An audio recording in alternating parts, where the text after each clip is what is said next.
Welcome back from the break. I'm Fiona Mboa here at Church of Uganda Family TV. And before the break, Reverend Stephen here was telling us what it entails to have a vision, that every person should have a vision, because without a vision, people perish. So thank you very much for sticking here, and we're just going to continue the conversation. For those who are just joining in, please, we're talking about vision as a person, but also in a marriage. What is what is your purpose? I think you emphasized the word purpose. What is your purpose for being here? And as we're talking, I kept asking myself, I need to even get deeper to understand it. So we have looked at the vision, we've looked at what is the importance of having a vision. Because someone will be saying, we're talking about vision. Why must I have a vision? Okay, thank you so much, viewers, for this time watching. And when you have a vision, actually you have a sense of direction. Okay. Like from my family, we are supposed to proclaim the gospel, make Christ known in our home, in our community, and beyond. Okay. So that gives us a sense of purpose on how we are going to live our lifestyle. How are we dressing up? How do we present ourselves to people? How do we treat our home? Is it a home close to people? Or is it a home that is open to people? So my vision shapes my day-to-day work and all that. Exactly. So that vision, I will not say it dictates your life, but God gives you the grace to align in the vision He has placed on your life. Yeah. Okay. So you find that if you get to know that, okay, I'm supposed to advance the gospel. So wherever I'm taken, even if the president appoints me as an RDC, in that office, I'm there to advance the gospel. I thought you'd refuse and say, no, I'm not going to do this because No. I'm advancing the gospel. No, it doesn't mean that I stop there. I believe, like how Paul did his ministry. We call it the Pauline's approach to ministry, tent making. Oh, yes. That I'm a tent maker myself. I come and serve the church. Whatever the church calls me to do, I I do. will do. Because it is ministry, and I'm called to serve. Because it's the call that God has put on me. And the scriptures are so clear. To whom much is given, much is expected. So as you have been called to preach and teach, when you are called to come and teach, please obey. Go and teach. If they have called you on short notice and you don't have the time, tell them, give me a flexible time. Can we do it on this and this a day? But you still fulfill. But you still fulfill because you have been called to do so. So you don't refuse. Go and be the salt and a light to the world. Even if you are into that president's office, I will be the salt and a light into it because I know what I've been called to do. So a vision, its importance, it gives you the sense of direction for your life and for your family. Tell it to your children. My children know where we are heading. Even the young ones. They know the vision. They know that we are this. This is who we are. I always tell them, you are the salt and the light. Wherever you go, be that. If I'm not at school, be the salt and the light at that school. And my daughters, when they're at school, they say, Mwalam Sumba. Sometimes there's something to pray for. Mwalam Sumba, Jango Sabe. You know, that kind of thing. This grace always go everywhere you go with you. And it paves way. I've seen this grace paving way for me, my dear.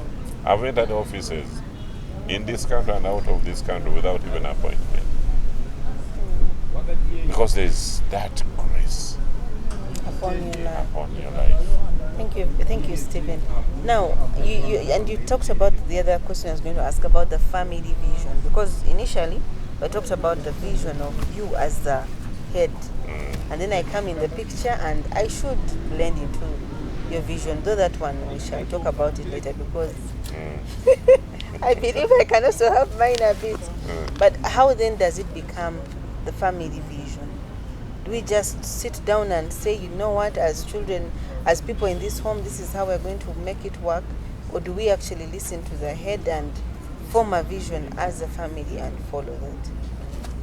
Actually, God calls us the priest of the home. And in our priestly roles, we are supposed to direct and guide.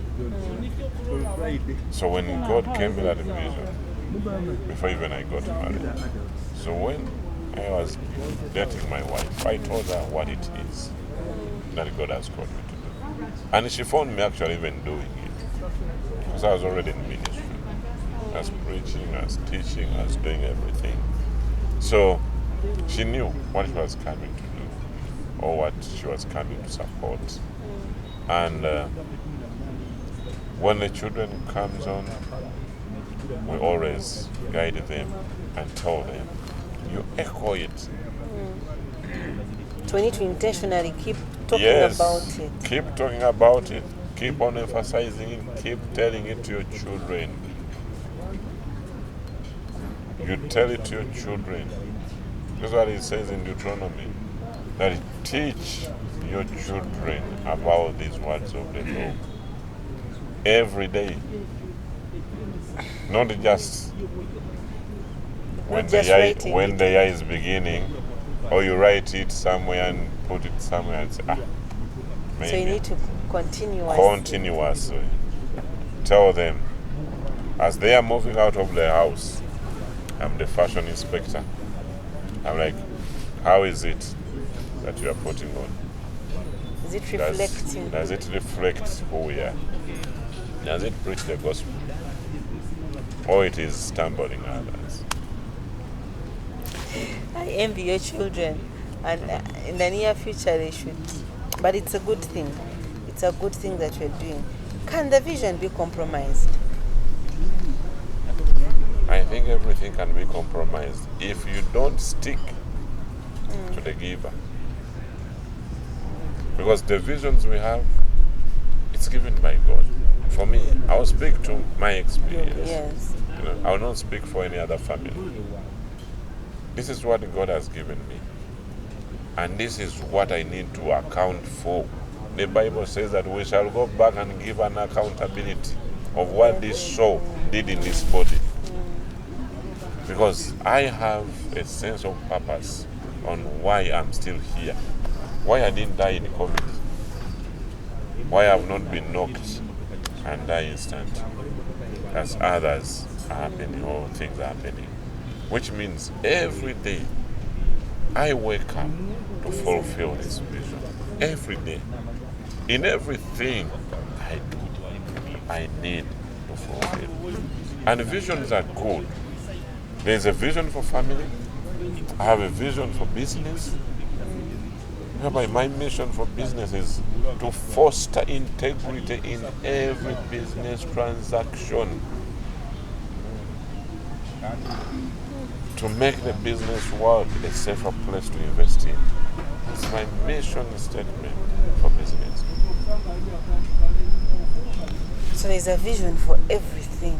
Exactly. And they're separate. Yeah. Now, my issue.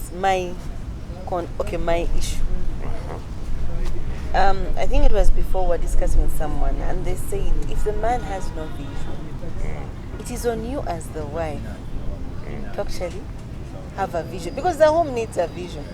So if you, the head, is not clear about the vision you have, can't the helper come in and have a vision for the home? Now, the helper wants to assume the role of the man. The one has failed. Now, he has not failed. You are there to help him. Inspire this man to dream. Inspire this man to ask God, what are we here for? Are we here as a family just to Yeah, God told us to go and procreate and multiply in the world. Was that it? No. When Christ came, he said, let me go and die for them. But when he was leaving, what did he say? In Matthew 28:19. Go, To all nations. you know, make more disciples. Keep teaching them, you know, grounding them in the biblical principles. So as a family, you have a mandate. If they are believers, they have a mandate to preach this gospel. It wasn't mandated for a few of us. It's for everyone. It's for everyone. As you believe, you go and multiply. You know? So there is a vision for everyone. For believers, we are supposed to multiply. That's a role for everyone. So now you can't tell me this man has failed. No, he has not failed. But haven't you seen men who have honestly Those ones are failed? just deliberately telling you they don't have a vision. Why did they marry you? What was their intention? It was time. You ask, what was your intention to marry me? Actually, if I'm, let me now advise the ladies who have men without vision. Sit him down and say, but honey, wait a moment. Why did you marry me? For what? For children, for companionship. I loved you. Then you continue and say, okay, when all of that was achieved, what next? I wish. I always tell people the reality is at 18, we start seeing them off. That's true. Some families, even it's before 18. At 16. At around 5, 6, they take them to boarding school. So a child come home for 3 weeks. They go back for another 3 months. In December, they come for 2 months. Now count the whole year. How many days do you stay with your children? Now, if you tell me for the children, how they came and now they are in and out, in and out. Meanwhile, I always tell people, in our 60s, we are going to be me and you. Will this vision and why you married me still hold?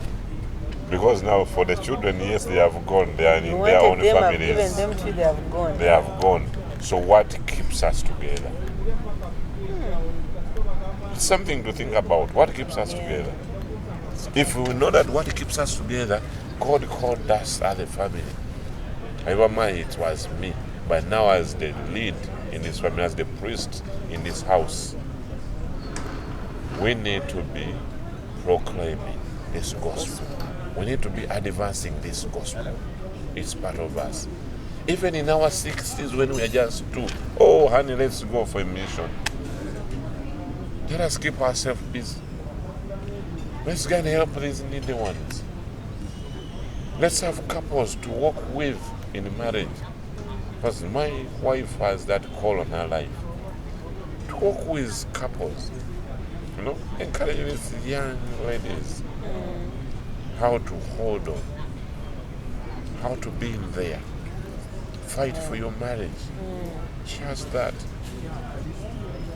and she always echoes it out like, do we need to work with that? I'm like, yeah, it's okay, because I know God has given her that mandate. I also need to support her because she also supports my mandate, and the whole family, we are into it. Because when you look at it, still the other bigger vision comes in. The community part, you are supposed to reach out to the community. And this is now this community of couples, this community of believers that we need to reach out. So, in brief, the helper should actually sit down with the Yes, that one who says that they don't have a vision. They sit down and have these hard questions. Why did you marry? But is it easier for me just to follow my vision instead of going through that? You come back to the other scripture. Unless the two agree, they can't work together. Then you start diverging. This is where families are splitting. Because you want to pursue your own thing. And this, I think, it's a common scenario among the elites. Everyone has nina their career yange eyo vision. pursuinga Yes. nange nine yange pursuing eyo nange pursuing eyange. You know, this or divergence etandika. Now, what do you say to those couples? Now those couples, you need to understand one thing. You are the boss out there. Some are CEO actually. Please leave your CEO bitibwa.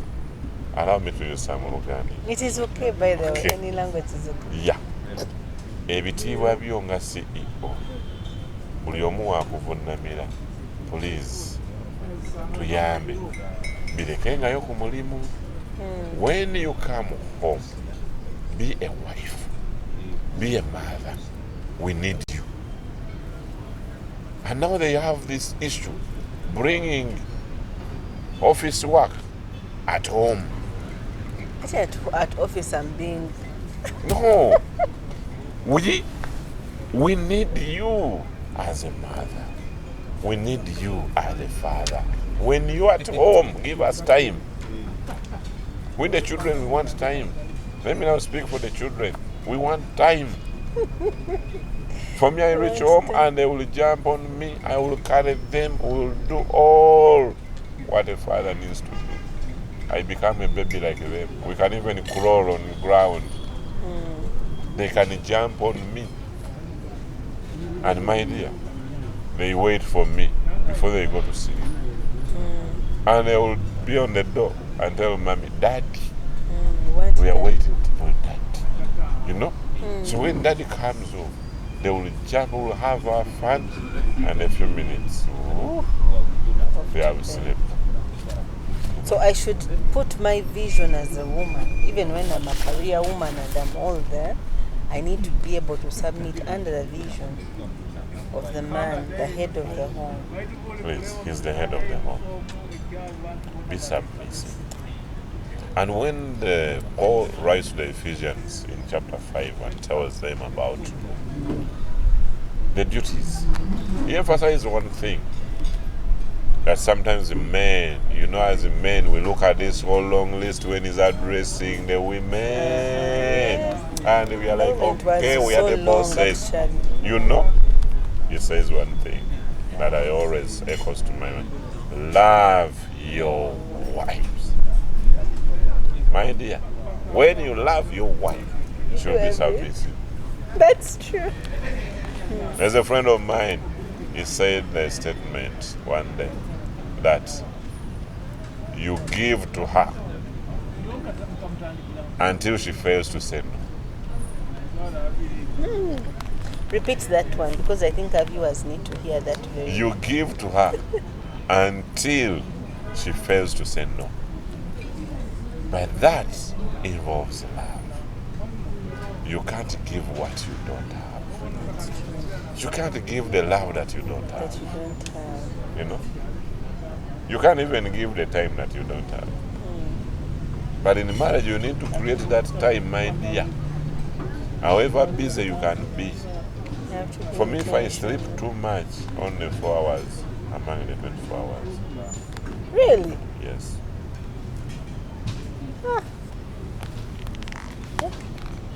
And if I don't have a busy schedule, I give myself a day and say, I'm going to sleep today just for the body to regain.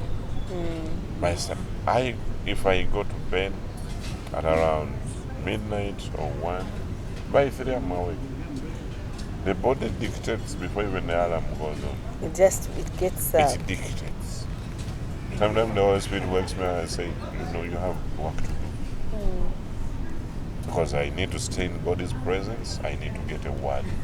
A word for The few words that have been knocking on your WhatsApp. It's all about that. But, that is good. That comes every day. Tomorrow I don't know what it is going to be. But I have to wake up, stay in His presence, talk to my Father. Then He tells me, go to this chapter. And I can read and I also say, no, stop, it is this one.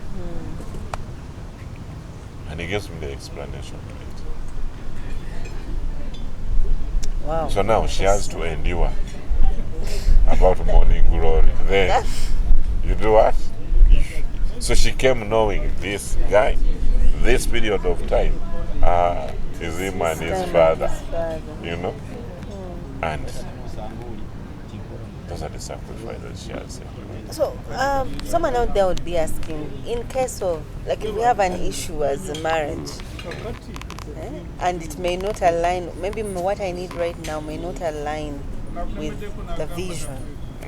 What wins, the marriage or the vision?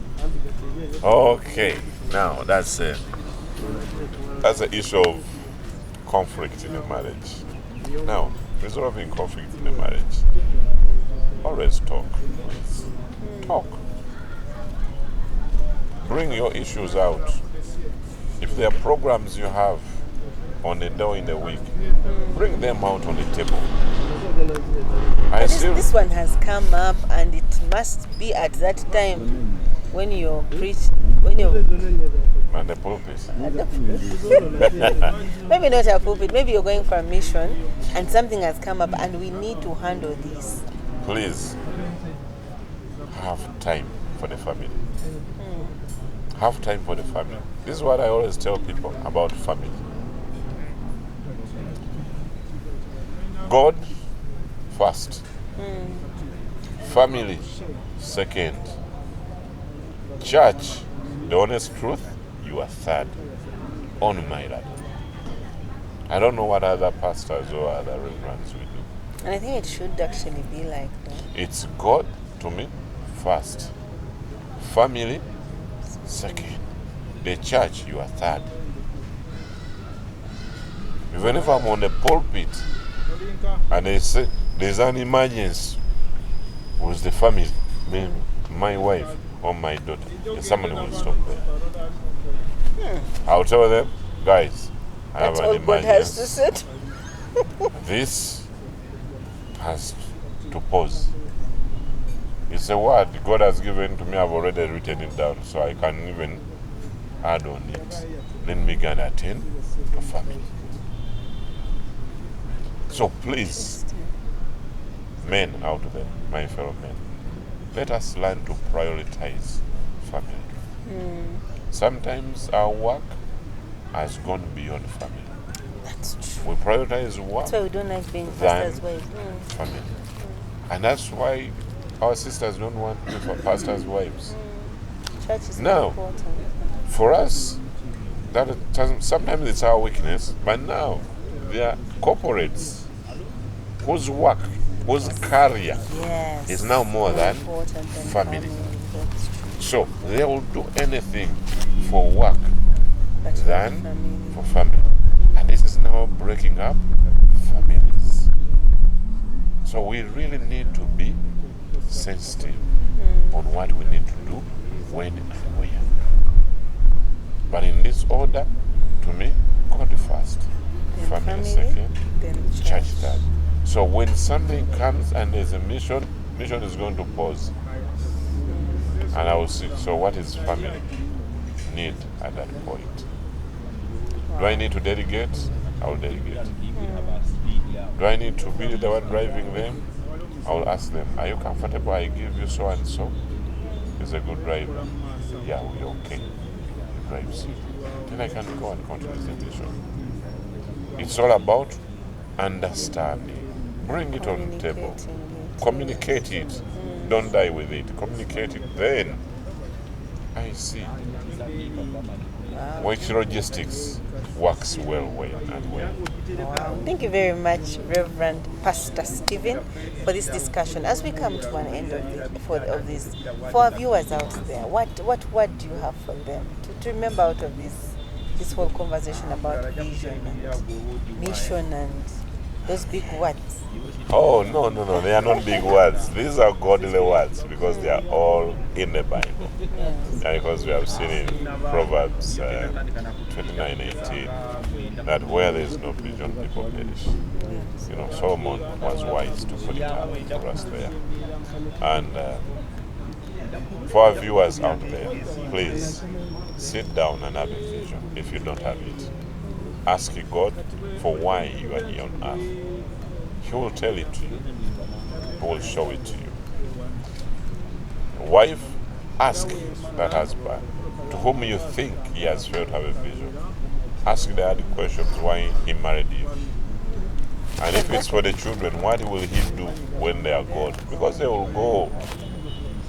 And you are just the two. Yes, we too, we left our parents. You know, my wife, she's the dear one in our parents' life, the only girl. I took her out, you know, and they are lonely. But, so what will you do when they are gone? So have a vision and a sense of purpose. So this vision will give you a sense of purpose on how you are going to live your life. It will give you a sense of direction on where you're going and how you are going to reach there. You know? So it will give you your self-worth. It will shape your morals and character. There are certain words which will not come out of your mouth because there is a vision, you know, this is what we have been called to be. There are some places you will not go to because of the call on your life. You know? Thank you very much. There are even some TVs you will not go We to. not watch action. Because there are TVs we don't watch. Yes, that's Because of the call on our family. Because its content is not what we represent.